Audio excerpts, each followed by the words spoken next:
کیا دین میں تغیر کیا جائے گا جبکہ ابھی میں زندہ ہوں؟ خدا کی قسم اگر یہ حضور کے زمانے میں زکوٰۃ کے اونٹوں کے ساتھ ان کے باندھنے والی رسی بھی دیتے تھے، اور اب اگر یہ کہیں گے کہ اونٹ لے جاؤ رسی نہیں دیں گے، تب بھی میں قتال کروں گا، اور خدا کی قسم کوئی میرا ساتھ نہیں دے گا تو میں اکیلا جاؤں گا۔ اور اے عمر تمہیں کیا ہو گیا؟ تم جاہلیت میں تو بڑے سخت تھے، اسلام میں آ کر تم نرم ہو گئے ہو۔ یہ ڈانٹ ابو بکر پلا رہے ہیں عمر کو رضی اللہ تعالیٰ عنہ۔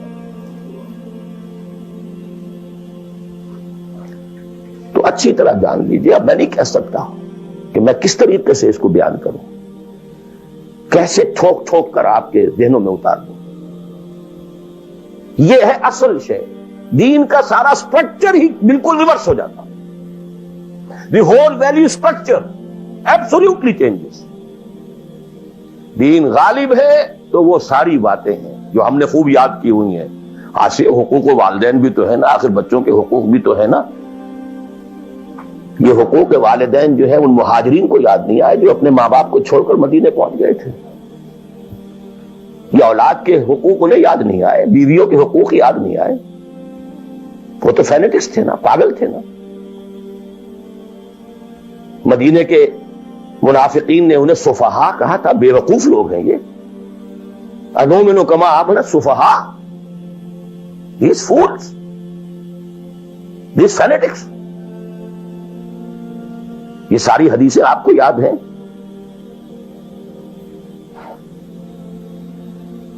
فرق ہے، اسلام غالب ہے تو مسئلہ کچھ اور۔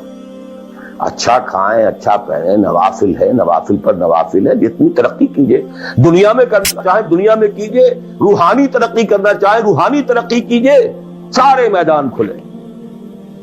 علم میں، پروفیشن میں، کسی خاص فن میں ترقی کرنا چاہے کیجئے۔ دین غالب نہیں ہے، اور آپ خود 50%، 60%، 70%، 90% کافر ہیں،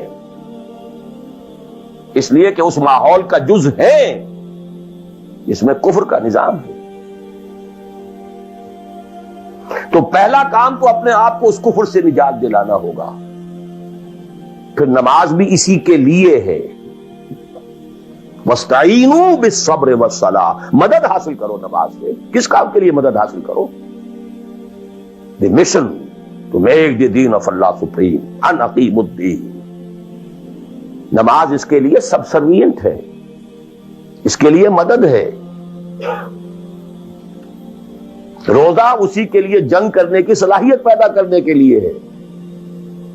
اس لیے 23ویں رکوع میں سورہ بقرہ کے روزے اور رمضان کے احکام میں 24ویں رکوع میں قتال شروع ہو گیا، قاتلوا فی سبیل اللہ الذین یقاتلونکم۔ اور عرب جو ہے وہ روزہ رکھواتے ہی صرف گھوڑوں کو تھے، خود تو رکھتے ہی نہیں تھے، کیونکہ گھوڑے کو استعمال کرتے تھے لوٹ مار میں، غارت گری میں، جنگوں میں۔ اور گھوڑا ہے نرم نازک مزاج جانور، پیاس برداشت نہیں کر سکتا، بھوک برداشت نہیں کر سکتا، اونٹ تو کر جاتا، چاہیے تھا انہیں گھوڑا، لہذا گھوڑے کو عادی بناتے تھے دھوپ کا، پیاس کا، بھوک کا، تاکہ ایسا نہ ہو کہ اہل مارکے کا وقت اور گھوڑے صاحب جواب دیے بیٹھے ہوں تو سوار کیا کرے گا۔ تو ساما یسومو عربی زبان میں گھوڑے کے لیے تھا، انسانوں کے لیے تھا ہی نہیں۔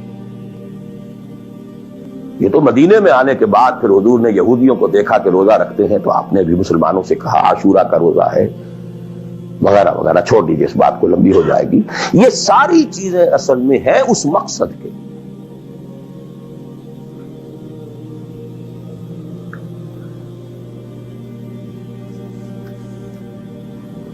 اب دیکھیے کہ اب پریکٹیکلی ہم آتے ہیں مسئلے کے اوپر۔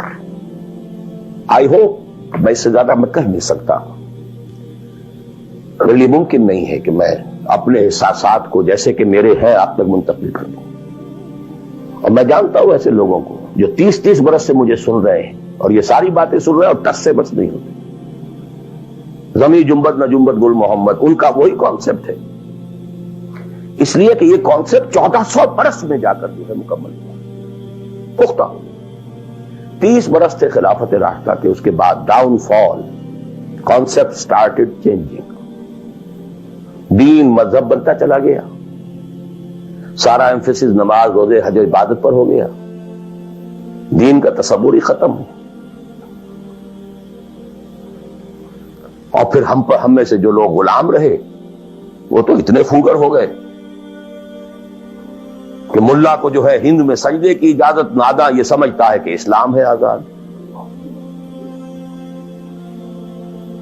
بہت بڑے عالم دین نے کہا تھا یہ کہ ہمیں کوئی ایسا کام نہیں کرنا چاہیے جو ہماری حکمرانوں کو، انگریزوں کو پریشانی کا موجب بن جائے، اس لیے کہ انہوں نے ہمیں مذہبی آزادی دی ہوئی ہے.